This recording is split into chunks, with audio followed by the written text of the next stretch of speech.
Let's Choose Love is based in Asheville, North Carolina, and as most of you know, we have been decimated by a horrible flood where so many lives and so many homes and so many streets and so many dreams were lost.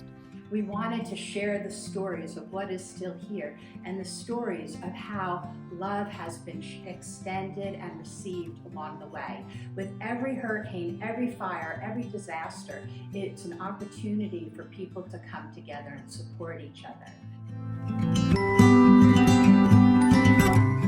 Just trying to give back to the community, basically, because almost everyone here in Swannanoa lost everything. So we just want to give back to everyone that lost everything. Yeah. So, yeah. And people have given us so much that we want to try and reciprocate. I think it's been really just amazing how many people have just been showing up to help. We just have these two crews show up from Ohio, and they're just like, we're here, how can we help? Where do we check in at? Who's in charge? Where do we get direction from? And that's just really amazing to... It's a movement. It's a feel good. It gives goosebumps. The love that people are sharing. It's awesome. I love Asheville and North Carolina in general. I think that we have amazing people everywhere, and through this tragedy, I've seen so much love. I mean, so much devastation, but so much love too. So many people helping people in my neighborhood. We've been helping each other with the smallest things, from ice to working with trees, help making sure everybody has everything we need to survive all of this. So I have a lot of hope that we're gonna become stronger from this, and we're gonna rebuild Asheville and make it even more beautiful than before. People are really digging into their unique abilities, and that's coming out through like one of my entrepreneurial friends who's been online, like coming up with ways to help small businesses, and another friend who's trained in trail clearing, who's gone out and worked on the mountain bike trails, and just like people finding things that they feel like they can give and are self-directing to do that and are inspiring their friends to do that, even if their friends like me find it really difficult to be out and stuff like this. So it's been really positive. It's my third weekend to come up and help build cabins for the people that have been displaced. We provide supplies and stuff for the people. And today I decided to do this distribution center. For those who need prayer, we are praying with them. For those who might need a healing touch, we are touching them and healing them. For those who might need deliverance from the sadness, from the, just all the things that life brings that are, detrimental to our faith and our hearts, we're here to help deliver them from that. The good citizens here in Asheville, of course, right now doesn't have any water or don't have access to food. We're doing these different positions all over the city. And with us members of the different, and we have civil liberty members coming from as far away as New York, Maryland, of course, North Carolina. We're coming up from South Carolina. We're all coming together to provide support to the good people here at Asheville. That first day really sticks in my mind just because it was so many people that came from Swannanoa and Old Fort here to a hub that was, the community was just outpouring love, really. And all those people came from nothing, and we gave them a little something, even cold water, which in an everyday life, that's not an issue usually, and just the magnitude of gratitude that we received as well, that we could just give back to them. So that was amazing. And they are building tiny sheds, homes for people, to get people out of the elements. None of us asked each other to do anything. We just all kind of looked at each other and said, oh, okay, we're doing this. Yes. And so we started, and God just showed up and provided. And it was the most magical, organic experience ever. And so it's been an absolute blessing. We've met, just different people that have different stories to tell. So the amount of love we've seen outpoured from our customers and the community and people extended even from beyond Asheville has been incredible.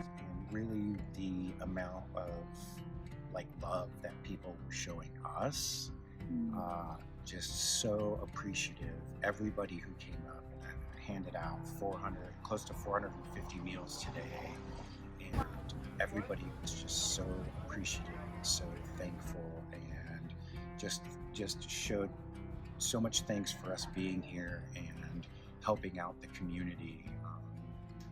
I think for my husband and I, just giving them an opportunity to give back to the community is really important. And just allowing them to see that there are people who need help and that we can help because there's a silver lining to this storm, and it's bringing everyone closer together. It's opening doors again, where we used to have that society of the screen door, and I feel like a lot of people are unlocking their doors, helping their neighbors, helping each other, and that's just really great to see. And it's just compassion. We can do this. We can. And it's been a while. I think people are really getting together. Yeah. It's wonderful to see. Yeah, it just makes you feel good. So we're thankful, and it just really, really touched like all of us that were at the site. And it's a great thing to be able to give and receive love from other humans that you don't even know, other people, and it really is like very moving. Just a wonderful thing. Just the stories and the outreach of people helping each other. People always think doomsday is going to be about people taking from each other, and that this area has shown that it is not that case at all. Everyone's linking arms and extending help of what they have to each other instead of taking. The amount of love and outpouring of this community that was just driving through and picking up meals, and it's amazing. Food is a good way that people come together regardless of the situation. And in times of these, it's really important that people do have the opportunity to talk amongst themselves, be with the community, and just the food aspect brings people together. People need the uplift, and I think music just cuts right through the mind chatter, right into the heart, into the flow of life. And of course, really, when all the power went off, it's like we are all, we really need each other. So he lost his house, and despite he lost everything, our love holds him back together so he can rise up and give back to the community as we are right now. It gives people something to rally around and help out for, and I think I'd sort of been losing a lot of hope in people. And I'm sort of changing my perspective on that, because I think it's just like having something specific you can give to, because the outpouring of help has been so wonderful. It's been encouraging to just know that even though I'm one person, I can affect a few people each day and make their lives just a small bit better for the day than the day that they started. It's because we care, and I love these. I don't know these people, but I love them, and I just want to help. I want to do something for the people that really need our help because I care.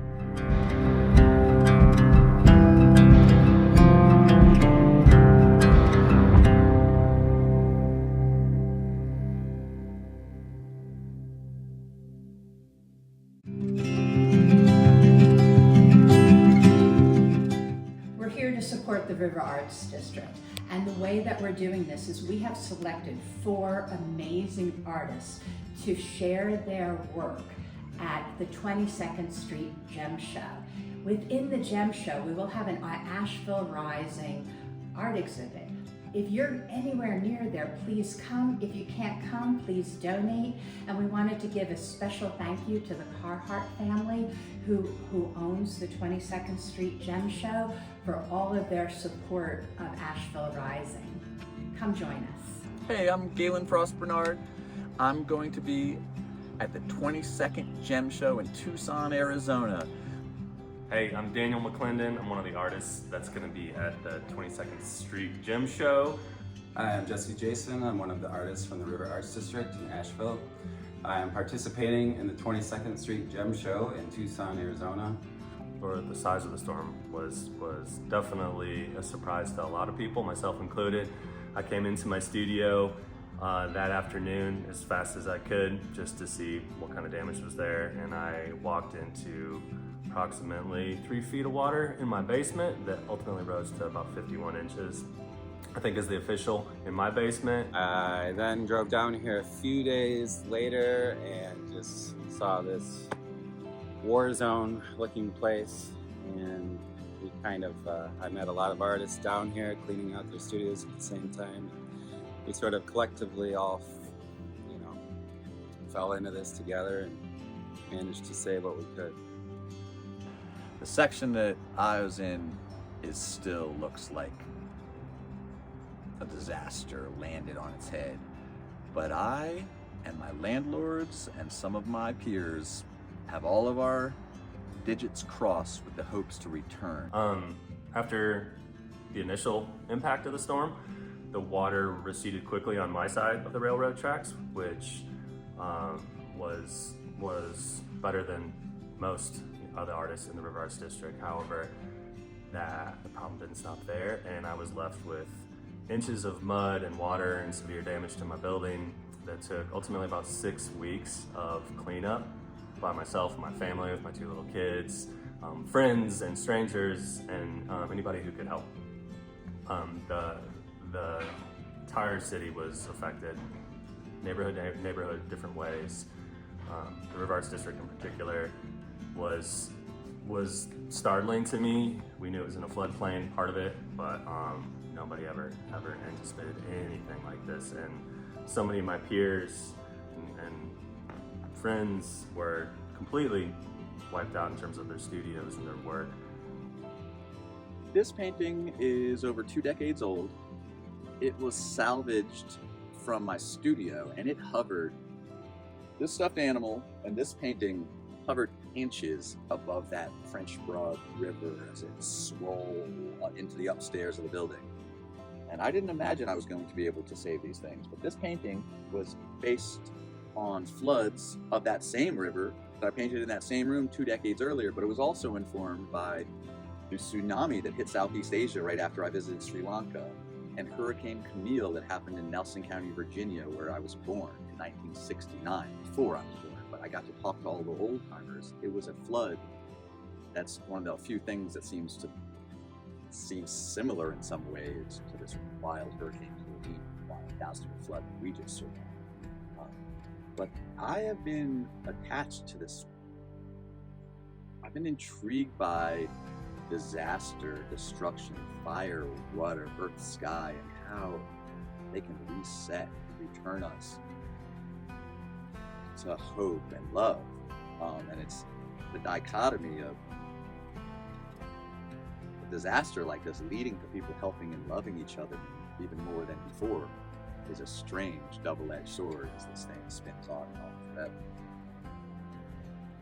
It's a heavy weight being hit by the hurricane, and I didn't feel inspired for a while. But right now I do feel sort of a newfound inspiration, and I'm not exactly sure where my art is going, but I feel extra motivated about it now. Having lost so much, I do feel like there's a certain drive, a new determination to get going again. I just think it's an incredible opportunity to both, on a personal level, show my work to a broader audience, but also tell our story from an Asheville perspective and an Asheville artist perspective about what we went through, and put on display some of our resilience and attitude going forward through all that. Most of us working artists down there, the income has gone away. If you can donate, please do. Asheville Rising is a great organization. Let's Choose Love is a great organization. The River Arts District can funnel you to other ways to donate. I and many other artists have a GoFundMe. We are hanging in there, optimistic, but it is a ride, and we all still have bills to pay, and we will find a way, but I'm still standing because of the help I've received. I'm so grateful, but we still have a long way to go. But once artists are finished their grieving, even before, they will start to feel that urge to create again. And that's the most exciting part for me, is I can feel it already. I can feel it coming in all the artists that I know, even the ones that I don't know. It's this energy, and it's building, and it's beautiful, and so much is already being created in their minds, in their hearts, and in spirits, and I can't wait to see it. It takes a village. It takes everyone coming together to be able to help Asheville rise. We are dedicated to supporting the River Arts District and the artists, so please come and see us at the show.